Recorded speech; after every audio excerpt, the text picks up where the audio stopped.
Hi. Teacher Lunch Unwrapped. Episode 7. I don't even know. I'll check while we're going. We think it's episode 7. We're so bad. We know that. So we didn't do it last week because we were off. Yes, we took off. But we are back, and this is considered episode, what does that say? Doesn't have her glasses. No. It doesn't say. It'll say. Wait a minute. Anyway, we're looking. It's you boring. Guys might know. Now you're very tuned out. They're really like, sorry. So, anyway, I was just saying that, as a teacher, the kids got me. They got me. She's sick. And I have a cold. I'm trying to stay in the corner over here. I started an antibiotic, so.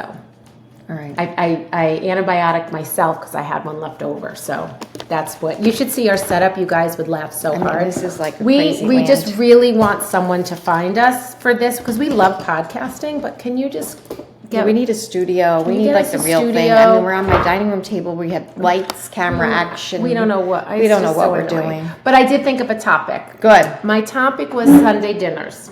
Bring them back.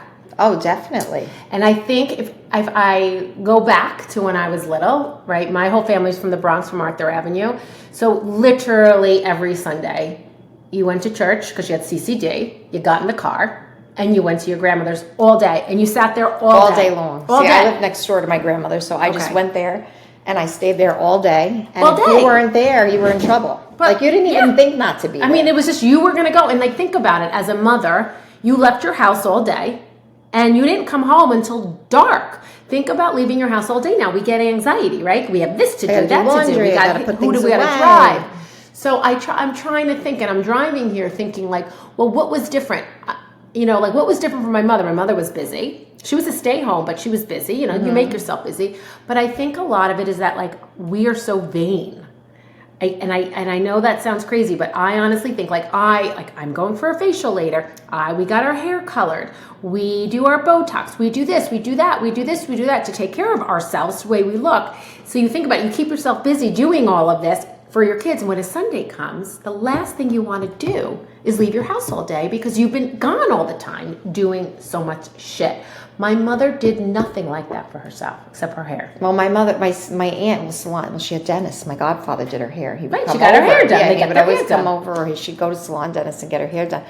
But that was it. That's all they did. I don't know. My mother was different. She worked in the law office. She had eyelashes. She had stockings. Really? She did it all. Wow. No, not MJ. And then we lived next door, so she'd probably left us at Nanny's, and she'd run next door and go do the house.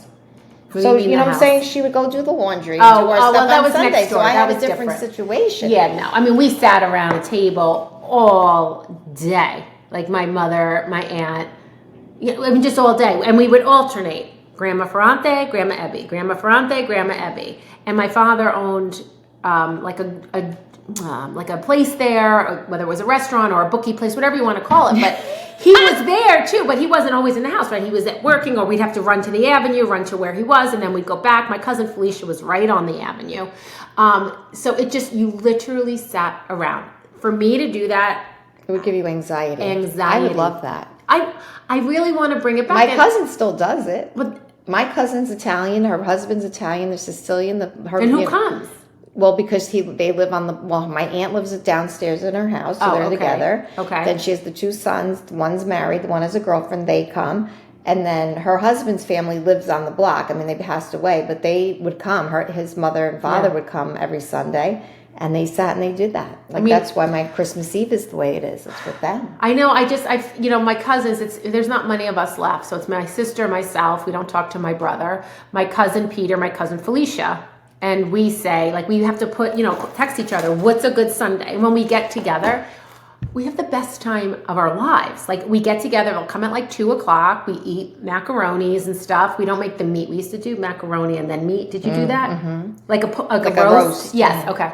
We don't do the roast, but we love it. We're like, why aren't we doing this all the time? And one, I guess, because we don't live close to each other, right? New York, Westchester, whose kids where, I just don't understand why we're not making time. Well, I think we should make time, even with our kids and their cousins, because we're looking at it when we were kids, right? Yeah. So it was the adults that were together. So we have to kind of do that for our kids, I know. Our own kids. Yes. You don't want I'm going back on you not talking to your brother. You don't want Austin to not talk to Bella or Ryan to not talk to you. You don't want that at all. No. And your mother doesn't want that.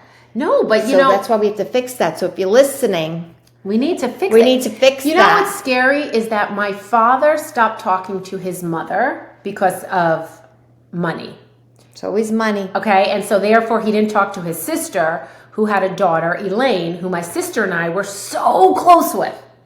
But my mother, the one thing, listen, God rest her soul, but I remember his mother calling the house, and I remember Aunt Linda writing letters to my mother, like, please, like, and my mother, nothing, and didn't think about me and my sister. Right, and you have no idea because you're a kid and you don't understand because we just loved Aunt Linda. Now today we're not allowed to talk to her. No, when she calls, don't pick up the phone. Yep.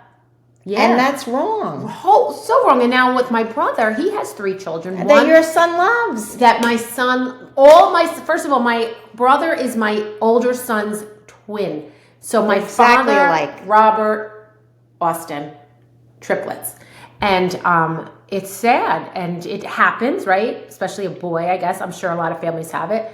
But I wish that, I know I'm able to put everything aside and think of my kids. And I just wish that they could do the same thing. Forget about us. Right. Think about the kids. Because it's really, it's so sad. And you have to think of it like that. Like you wouldn't want your own children to not talk to each other, right? No. That would kill you. Kill me. That would kill me if Matt and Kristen get along. Or Can you imagine? No. It would kill me if my own children did not talk. We do everything in our power. Everything in our power for that not to happen. We can't do that. And that's why bring back the Sunday dinner. I so agree. Then this way. You hash it out at dinner. Yeah, you could fight. You could throw the nutcracker across the table at each other. That's probably why. You could break the clock and blame me for 30 years that I had that guilt that I broke my grandmother's clock, which I didn't do. But whatever. That's funny. But you know what though? Then you can go back to, we did do that. My father and mother gave my sister and I that, and my brother, but yet it still happened to my father. I know it happens. It always happens. You know? It happens in everybody's family. It happens in every generation. Yeah. It really bothers me. I've been having dreams lately of it, and it bothers me. And I mean, because the holidays, my birthday, I have a friend who's sick, and I think it's like, God, I just, they're young. They're a lot younger than me, and I just wish they understood how. And they will understand. They're just not. But I'll be dead by then. No, you won't. I'll be dead. Well, I promised your mother on her deathbed that you guys were going to talk, so I'll do it all in my power. She did. To make that happen. I don't know. I mean, whatever. I mean, I'm sure that they see us on social media. I'm sure because we have people in Australia. I know, in Canada, South Carolina. Iran, we had one. We had And I would never speak ill of him nor his wife or his children. You love them. They're your family. Look at. I mean, if the Gorgas. It was a bad time. I'm sorry, but look at the Gorgas they made up. I just hope that it wasn't for TV.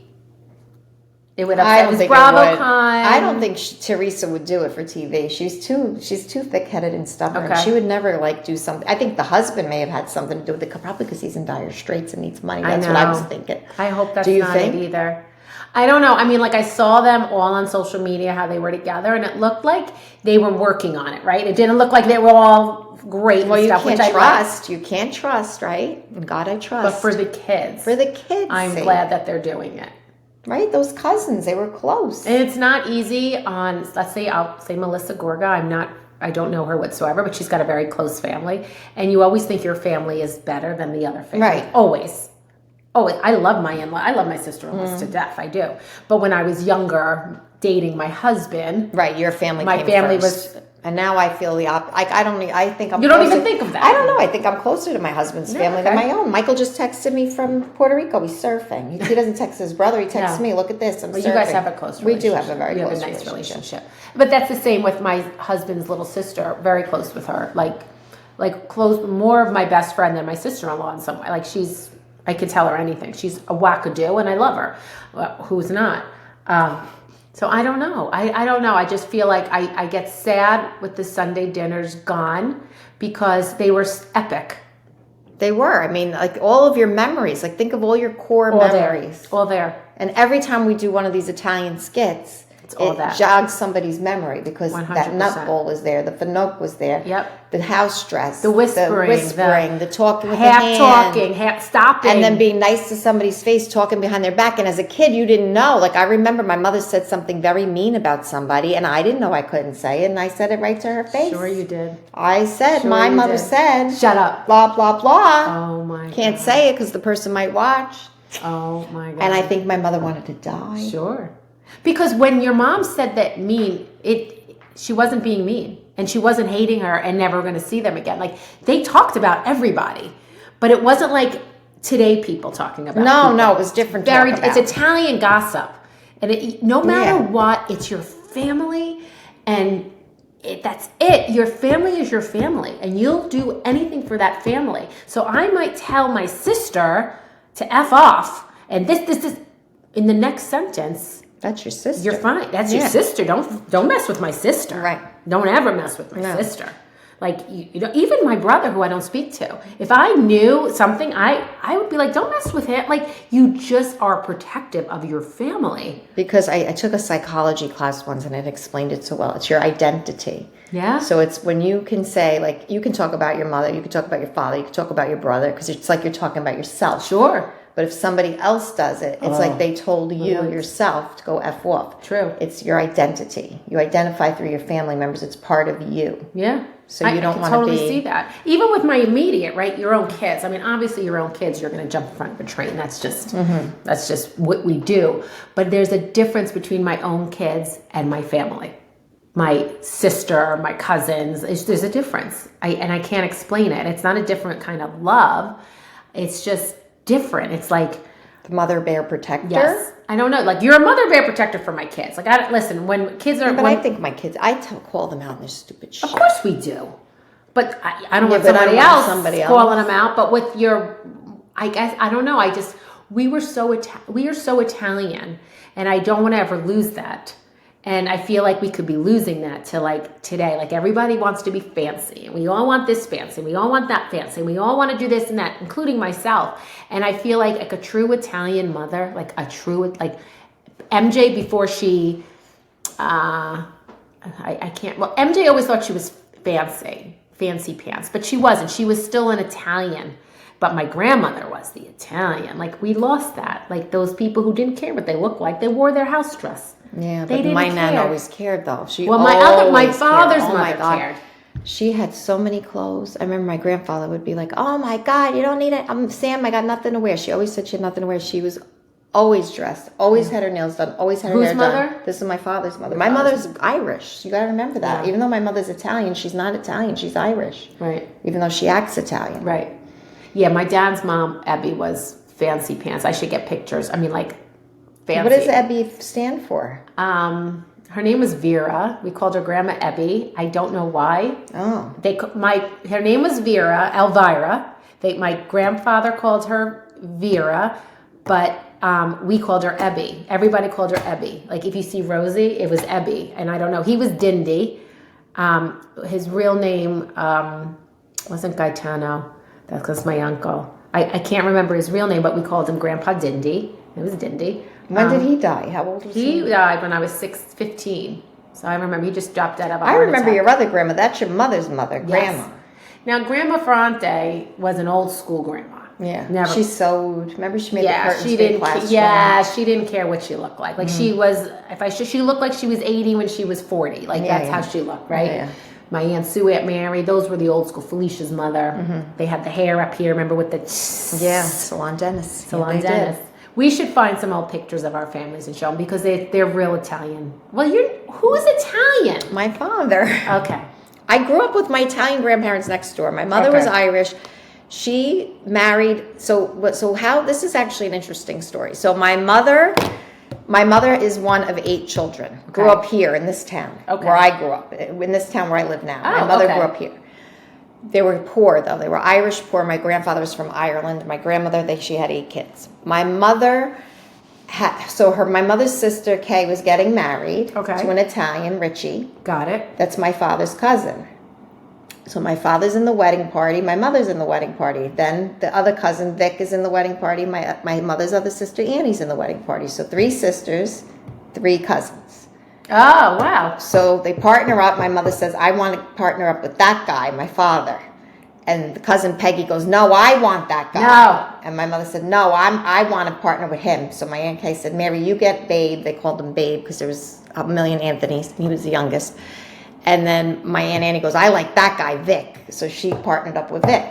So then Kay got married to Richie at that wedding. Then my mother and father started dating. Then they got married. And then Annie and Vic got married. So now explain that so to now me. So we're they're all cousins. So their cousins like married. Yeah. So the cousins married the sisters. Oh, that's so funny. Isn't that funny?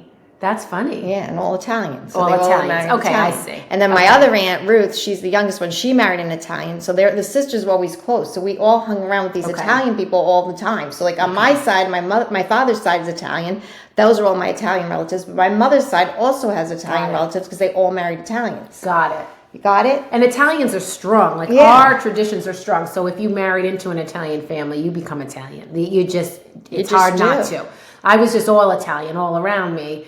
And I remember my husband, we went over my Aunt Phyllis's. Everybody my aunt was fancy, but always cooked pot of gravy. And I walked in, I lived at my Aunt Phyllis's as much as I lived at my house. And she lived in Ridgewood, fancy. And she had a pot of gravy with meatballs. And I walked in, hey, Aunt Phil, I took my fork, I stuck it in, I ate the meatball. My husband was shocked. Like, you're going, like, how you doing that? I said, you just, okay, you're taking a meatball. Like, it was like one of his first, like, encounters of how much we just kind of go up each other's asses. It didn't matter, And you eat out of each other's plates. Oh, yeah, I still do. She still does. We go to the restaurant. I have to order what she likes so she could try it. I can't help it. I know. I look terrible. I'm like looking at. Wait, I darkened my eyebrows. Could you tell? She dyed my eyebrows. Oh, my hair girl. Better, right? Yeah, it doesn't match your hair though, really. No, she did it browner. Okay. What'd she do browner? My eyebrows. Oh, yeah. Actually, they were very light. I do see it. Yeah, I like it. Much better. Your face looks good. Sorry. Yeah, we're going off the tangent. Sorry. All right. Okay. All right. So old school Italian dinners, we just would like to bring them back. Like, I think maybe I'm talking about myself. Like enough, like for me to like to say I'm busy and I don't want to leave my house or my couch. I got to do it. However, I'm the only one really who's going to cook. Well, you've got a lot of kids too at your house, so you're always cooking. Well, like today, here's an example of today. I have a friend who's sick, so her daughter was bringing her daughter over for us to babysit. So what do? I'm in Pilates, and I'm like, I leave Pilates early, and I go into the grocery store, and I make homemade chicken soup because she doesn't feel good. I make a quiche. I have the ditalini on the side, and then I make it for my own family because they're going to need to eat lunch. She comes to pick up the baby. I'm like, you need to take it with you. She's like, oh, it's so hot. I'm like, I wrap it like an old nana. I wrap it like, and I just do it. I took the towel. What do you call it? The mapim. I put it through. I tie it so it doesn't. Put it in a ShopRite bag. Put it in a Tupperware. I put the ditalini. I was like making myself laugh because it just comes out. Like you have to feed them, and so although I like to say like, I guess I can do it when I have to do it. I do it. You definitely do it. You do it all the time. Yeah, you don't want to have Sunday dinner because you're having Wednesday dinner because you're always cooking for these kids that are every home. Every night. Every friggin' night. Right? And they look for food. They look. They want to know what's for dinner. Sniffing. What's for dinner? What's for dinner? See, I have 2 out, so they're going to be back. The one's going to be back one's coming back Sunday for his appointment on Monday, so I've already thought about what I'm making tomorrow. Oh, I love that. All right. I think that's all we got. That's all we got. Thanks for listening, and we'll see you next episode. Bye.